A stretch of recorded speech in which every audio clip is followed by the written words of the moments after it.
Hey guys, welcome again to Ash Reaction. मेरा नाम है आयशा, मेरा नाम है महरीन और आज हम लोग इस पर रिएक्ट करने वाले हैं। वो है पाहुल वालिया की वीडियो। तो यार जिसकी रिक्वेस्ट थी और हम ना थोड़ा लेट कर रहे हैं, मतलब एक दो दिन का यार तो लेट चलता है। तुम लोग इतना तो वेट कर लिया करो यार, इतना तो चलता है, मतलब एक दो दिन। खैर वैसे वो मैच तुम्हें पता हार गए, 2-2 नहीं हुआ, ड्रॉ वाला सीन। तुमने क्या एक्सपेक्ट किया था? यार मैं तो कर रही थी, मतलब थोड़ा कमबैक हो जाए, माहौल बन रहा था ना। हाँ मैं चाह रही थी कि थोड़ा कमबैक हो जाए और अच्छी परफॉर्मेंस आ जाए। वो बात अलग है कि यार मैं तो रोहित शर्मा का सोच रही हूँ, मतलब उन्होंने बैक ऑफ किया, वो नहीं खेले, एंड देन उसके बाद भी एज सच परफॉर्मेंस इतनी खास नहीं हुई। मतलब लोग बहुत सा कह रहे थे ना, क्रिटिसाइज कर रहे थे रोहित शर्मा को कि यार नहीं, वो जब वक्त बुरा चल रहा होता है ना इंसान का, तो पूरी टीम में जगह से बुराई आ रही होती है, वो वाला सीन होता है। हाँ कुछ ऐसा ही सीन था, लेकिन मैंने कहा यार चलो रोहित शर्मा में बुराई नहीं आई, वरना फिर और क्रिटिसाइज किया जाता उनको कि भाई उन्हीं की वजह से ये वो। खैर इनकी वीडियो देखते हैं हम। खैर वीडियो देखते हैं हम। तो this is cinema Bumrah versus Konstas fight Khawaja wicket, India versus Australia. Here we go.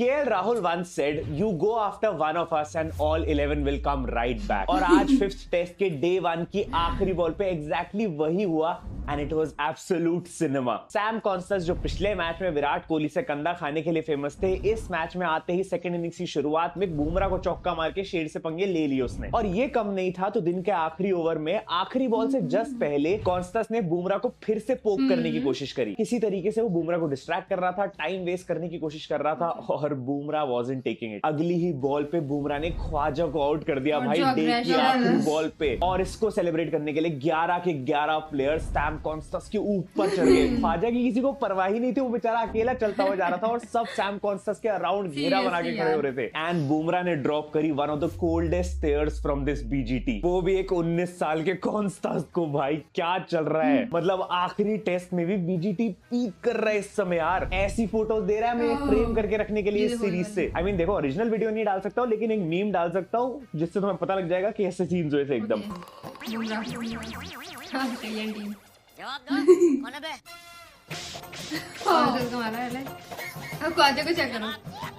और ओरिजिनल वीडियो देखनी है तो तुम टेलीग्राम पे जाके देख सकते हो, मिल जाएगी तुम्हें वहां पे आसानी से। बाकी अगर मैच में लाइव नहीं देखा तो भाई यू मिस्ड आउट यार। Constance picking up a fight with Bumrah. इस सिचुएशन को देख के मेरे अंदर का भी शायर जाग उठा और एक शायरी आ रही है याद कि अर्ज किया है, बुमराह को तंग करने के लिए ऑस्ट्रेलिया ने कॉन्स्टेंस को ग्राउंड पे छोड़ा। वाह वाह वाह वाह वाह वाह। अर्ज किया है, बुमराह को तंग करने के लिए ऑस्ट्रेलिया ने कॉन्स्टेंस को ग्राउंड पे छोड़ा, लेकिन इस चक्कर में ख्वाजा बोलता, अबे भाई मुझे नहीं छोड़ा।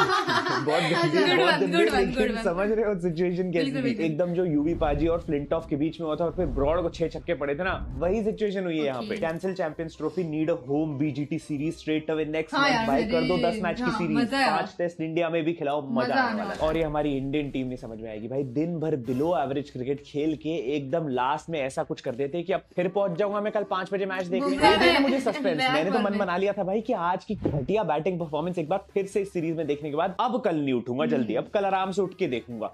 लेकिन अब मन कर रहा है उठने का, अलार्म लगा चुका हूं मैं अब, क्योंकि अब कल दंगल होगा। तुमने कैप्टन को छेड़ा है हमारे ऑस्ट्रेलिया वालों, अब तुम्हें कल बॉल भी नहीं छेड़ने देगा। अब coming back to our batting, देखो साल बदला, टीम बदली, कैप्टन बदला, पिच बदली, सब कुछ बदल गया, लेकिन हमारी बैटिंग का कोलैप्स होना परमानेंट ही रहेगा सर जी। बताओ, ये 185 रन मुश्किल से मर के बनाने के लिए उन्होंने रोहित शर्मा कैप्टन को बाहर बिठा दिया। ये हमारा बैटिंग ऑर्डर पिछले 3 दिन से डिस्कस हो रहा था यार। इतनी सारी न्यूज निकल के आ रही थी, इतने सारे रूमर्स निकल के आ रहे थे, टीम में डिस्कंफर्ट बताया जा रहा था, ये खेलेगा वो नहीं खेलेगा, इसको ड्रॉप करेंगे, उसको ऑप्ट आउट करना पड़ेगा। ये सब ड्रामा मिला के हमारी टीम आधा दिन एससीजी पे टिकी है मुश्किल से। ना कोहली चला, ना राहुल, ना गिल, ना नीतीश, ना जायसवाल, कोई नहीं चला। रोहित भाई की तो वही बात होगी, कह रहे होंगे कि अगर केएल राहुल ने भी 4 ही रन मारने थे तो भाई तो मैं भी कर लेता हूं आके। पर जब टॉपिक छिड़ी गया है तो भाई अब बात कर लेते हैं कि पिछले कुछ दिनों से क्या चल रहा है हमारी टीम के बारे में। देखो वैसे सारे अपडेट्स मेरे व्हाट्सएप टेलीग्राम ग्रुप पे आते रहते हैं, लेकिन things are not looking good. थोड़ा सा तो डिवाइड क्रिएट हो गया है, स्पेशली कैप्टन और कोच के बीच में इस समय, जिस वजह से रोहित शर्मा इस मैच में नहीं खेल रहे हैं। उन्होंने ऑप्ट आउट भी कर लिया है, अब एग्जैक्ट रीजन नहीं पता है बट कुछ तो प्रॉब्लम है। सबसे इंपॉर्टेंट खबर तो ऑब्वियसली यही निकल के आई है भाई इस टेस्ट से पहले कि Rohit Sharma is opted out of playing this test. Opted out of, देखो after averaging 6-7 runs in this series, opting out थोड़ा सेंस नहीं बनाता है। मतलब ये तो वही बात होगी कि मैं और जानवी कपूर भी आज इसीलिए बात नहीं कर रहे क्योंकि मैंने ऑप्ट आउट कर लिया उसको मैसेज करने से। अगर देखो खाली रोहित शर्मा का डिसीजन था ये ऑप्ट आउट करना, तो आई वुड से कि इतना बैड डिसीजन नहीं है। I think it's the smarter thing into 2 इससे पहले कि फैंस तुम्हारे अगेंस्ट हो जाए और तुम टीम के लिए एक्चुअली में प्रॉब्लम्स खड़ी कर दो, तुम टीम को चांस दो कि भाई ठीक है मेरे बिना कर लो। तो हाँ मतलब ये डिसीजन थोड़ा आउट ऑफ द ब्लू तो लगा, मतलब हम तो रिटायरमेंट नहीं देखो, इन ऑल सीरियसनेस हम सब बोल तो रहे थे, पर रोहित शर्मा के इस डिसीजन के बाद ऐसी फोटोज देख के मैच में बुरा तो लग रहा था। इंस्टाग्राम पे तो लोग शुरू हो गए, वो एकदम वार्नर और SRH वाली याद आ गई। But Rohit Sharma has become the first captain जो कि मिड सीरीज में हटा दिया गया, मतलब ड्रॉप तो नहीं बोल रहे हैं, ऑप्ट आउट कर चुका है। और देखा जाए तो बैटिंग में रोहित के बिना वो इतना कुछ खास कर भी नहीं पा रहे। ऑल्सो एक रिपोर्ट और आई थी, according to Rev Sports, a senior player has been taking a rather active interest in portraying himself as Mr fix It. Those in the know say he is convinced that the young guns are ready to take over leadership roles and is ready to project himself as an interim options. मतलब इस सब chaos में, captaincy के कॉन्ड्रम में, रोहित के out of form होने में कोई ऐसा बंदा है टीम में जो बता रहा है कि भाई मैं मिस्टर फिक्स इट हूं, मुझे अभी कैप्टेंसी दे दो, मैं तब तक संभाल लूंगा जब तक कोई नया प्लेयर नहीं आके टेक ओवर करता। तो कौन है ये मिस्टर फिक्स इट? देखो टेक्निकली सबसे पहला दिमाग नाम में आता है विराट कोहली, बट वो कैप्टेंसी वापस शायद लेगा नहीं। गिल, राहुल और पंत की तो प्लेस ही फिक्स नहीं है, तो वो टीम को क्या फिक्स करेंगे? अब या तो फिर बुमराह हो सकता है या फिर अगेन विराट कोहली लग रहा है मुझे तो, बट मैं तो बोलूंगा ये पक्का हमारे DSP सिराज है। अब याद रखना Mohammed Siraj official real mister fix it है, बाकी सब फेक है। ठीक है, लाफिज, दुआ की गुजारिश। आज की बैटिंग देखिए, फिर से नॉट आउट रहा है DSP सिराज। बट तुम क्या सोचते हो, तुम्हारे हिसाब से कौन हो सकता है? मैं अगेन मेरे को कोहली लग रहा है, तो मुझे कमेंट्स में बता देना। लेकिन देखो देखा जाए तो टीम का असली Mr fix It Jasprit Bumrah ही है और रहेगा, चाहे उसको बैटिंग में करना हो चाहे बॉलिंग में करना हो। आज आके बैटिंग कितनी बढ़िया करी है, 22 रन मार के गया बंदा, सिक्सेस मार रहा था कमिंस को, मतलब बैटिंग भी कर ली, बॉलिंग भी कर ली, अग्रेशन भी दिखा दिया और हमें कंटेंट भी दे दिया और हमें एक रीजन और दे दिया कि भाई अब हम कल मैच देखने आएंगे फिर से सुबह 5 बजे। खैर ये सब छोड़ के मुझे ये समझ नहीं आ रहा कि ड्रेसिंग रूम की बातें सब में लीक कौन कर रहा है भाई, और अगर कर भी रहा है तो भाई पूरी तरह क्लियर करके करो, मतलब नाम ले लो फिर किस प्लेयर की बात हो रही है। कई लोग पहले ये भी सजेस्ट कर रहे थे कि ऋषभ पंत को ड्रॉप किया जा रहा है, ध्रुव जुरेल को खिलाया जाएगा। कई लोगों ने ये भी बोला है कि भाई गौतम गंभीर ने बोल दिया है बहुत हो गया, मतलब वो फ्रस्ट्रेट हो चुके हैं टीम के डायनामिक्स से। इनफैक्ट कुछ रूमर्स, कुछ जर्नलिस्ट से मुझे ये सुनने में आए थे कि कई बार ऐसा हो चुका है कि टीम की प्लेइंग 11 जो अंदर मीटिंग में डिसाइड होती है, वही सेम प्लेइंग 11 बाहर नहीं आती है और कोई और खिला दिया जाता है। अब ऐसी बातें सुन के तो अश्विन अन्ना की रिटायरमेंट पे भी शक हो रहा है मुझे, या तो फ्रस्ट्रेशन है या फिर थोड़ा बहुत केओस अवॉइड करने के लिए हो सकती है। बट प्रॉब्लम ये है, हम फैंस को नहीं पसंद भाई हमारी टीम के बीच में इतनी सारी प्रॉब्लम्स चल रही हो, मतलब ये पाकिस्तान का ड्रेसिंग रूम क्यों बनता जा रहा है? और टेक्निकली देखेंगे तो बुमराह भी टीम से हटा दो तो परफॉर्मेंस भी ऐसी हो जाएगी। Konstas is doing what even GG hasn't been able to do, uniting the dressing room. सब चढ़ गए एक साथ। Jasprit Bumrah's 12 not out is the highest individual score by an Indian captain in this series, pretty much sums up BGT।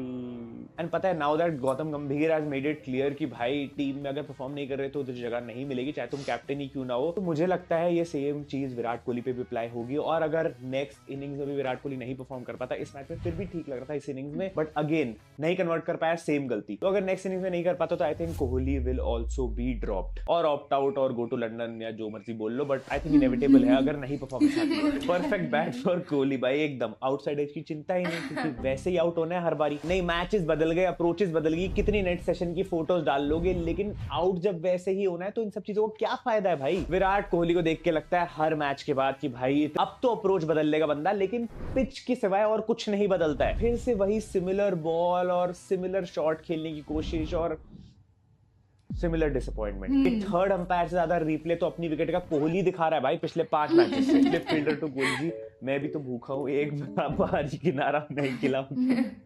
And Kohli obviously वो music चल जाता है, दे देता है कि ये स्टैट देखो भाई, lowest average in first innings in test since 2024 में केशव महाराज 5.4 पे है, विराट कोहली 7 पे है, बुमराह और शोएब बशीर के साथ। कैसे दिन आ गए भाई, पहली इनिंग्स में ये एवरेज है विराट कोहली की 7 की। Nana Patekar sir, Virat Kohli is a player whom I like very much. If Virat gets out early, then I don't feel like eating food. यार नाना को तो व्रत चल रहे होंगे। Oh my God. नाना की तो व्रत चल रहे होंगे, मैं भी पतला हो जाऊंगा भाई चक्कर में। असली राइटिंग तो यही है, जैसे विराट कोहली आउट होगा खाना छोड़ो, मतलब ये अच्छा था, ये बनाया। बात करें मेरे हिसाब से आज का हमारा बेस्ट परफॉर्मर ऋषभ पंत था। एंड आई थिंक अननेसेसरीली पिछले मैच का बिल ऋषभ पंत पे फाड़ने की कोशिश की गई। ये थोड़ा PR वर्क मानता हूं मैं, क्योंकि पंत की उतनी गलती नहीं थी पिछले मैच में, बाकी लोगों ने तो उससे भी घटिया परफॉर्म करा। लेकिन आज दिख गया भाई, गौती भाई ने पंत को पुजारा बना के रख दिया यार। ऑलमोस्ट 100 बॉल खेल गया बंदा और सिर्फ 40 रन मारे। हाँ बाद में वो नेचुरल गेम फिर से किक इन कर गई, शॉट मारने के चक्कर में आउट हो गया, लेकिन still Pant has still shown improvement और आज उसने जेन्युइनली पुजारा की तरह बैटिंग करी। इनफैक्ट वो बॉल्स खा रहा था भाई अपनी हाँ बॉडी ना, पे। कुछ गाबा में सही याद है ना, नहीं। पुजारा ने अपनी बॉडी पे 11 ब्लूज लिए थे, आज पंत ने 12 लिए है। ओहो, बाइसेप पे डेडिकेशन ये का देखो, टैटू ये लेके देखो। घूम रहा था। बहुत चौके सही मारे लगी। 3 और गोटो पे बॉल लगी 4 बार। तो मुझे ये एजेंडा बिल्कुल समझ नहीं आया कि ऋषभ पंत को क्यों ड्रॉप करना था। मतलब वो 20-30 रन फिर भी बना दे रहा था हर मैच में। एंड इट्स अबाउट टाइम कि वो वर्कआउट करके अच्छा खेल ही लेगा अगली इनिंग्स में। अब डे 1 था, कंट्रोवर्सी भी होनी थी,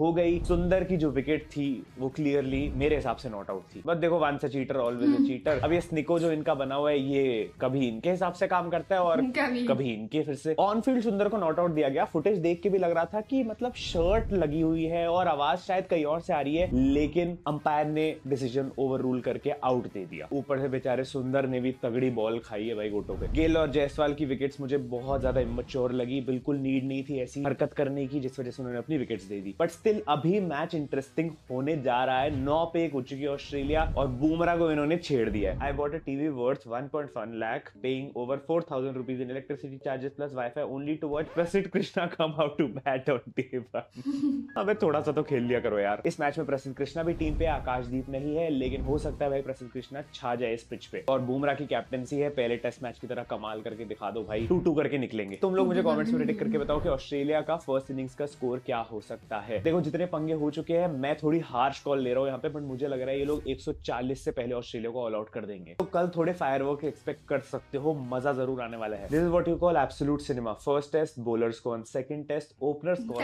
थर्ड टेस्ट स्पिनर्स कौन, फोर्थ टेस्ट नंबर 3 कौन, फिफ्थ टेस्ट कैप्टन कौन, फिफ्थ टेस्ट सीरीज फैंस कौन कौन भाई। ये भी सही है। क्या बात बोली है भाई, उफ शिट, चिल्स आ गए मुझे। देखो इतना तो तय है कि इस बीजीटी के बाद चीजें सेम नहीं रहेंगी हमारी टीम में। बाकी मुझे इंस्टाग्राम पे फॉलो कर लो, टेलीग्राम व्हाट्सएप ज्वाइन कर सकते हो, क्योंकि मैच के बीच में मैं वहां पे कुछ ना कुछ अपडेट्स, कोई ना कोई जोक मारता रहता हूँ। मिलते हैं अगली वीडियो में। Thank you so much watching, love you all, bye bye. Bye bye.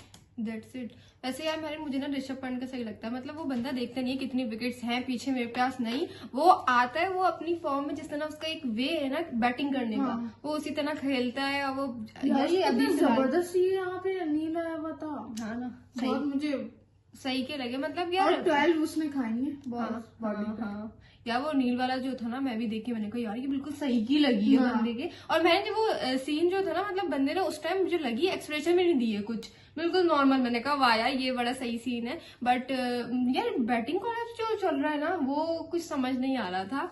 मतलब कहीं कहीं तो मैंने बोला ना, टाइम बुरा चल रहा हो ना जब, तो हाँ। सब कुछ बुरा बुरा हो रहा होता है। कुछ है मसला यार ऐसा सीन है। लेकिन ऑस्ट्रेलिया की तारीफ करनी बनती है भाई। वो थ्रू आउट द बीजीटी वेरिन वो छा गई है यार। जो भी खाओ आप, जैसा भी खाओ, देखो बीजीटी जो उन्होंने हाइप थी, विराट कोहली कितनी हाइप कर रहे थे, सब कुछ था ना स्टार्टिंग के डेज में। हमें हम भी नहीं देखते थे बीजीटी, लेकिन हमने जब देखा मैंने कहा यार ये तो कुछ अलग ही सीन है। यहाँ पे जो स्लजिंग चलती है वो होता है, ठीक था।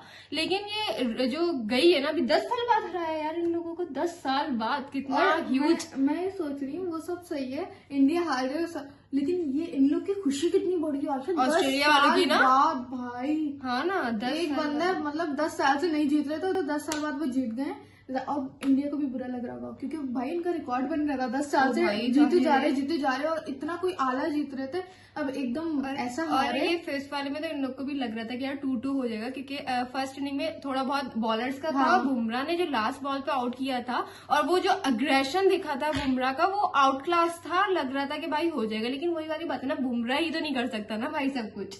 सेम सिराज ने किया उन लोग आउट, ये जो भी है, लेकिन बॉलर्स ही नहीं कर सकते ना बैटिंग। चल ही नहीं ना, कोई दिख ही नहीं रहा बैटिंग में। तो एक बंदा यार, एक भी मतलब पार्टनरशिप हो जाती ना, तो हो सकता था, कुछ हो सकता था कि मतलब 2-2 ही हो जाते।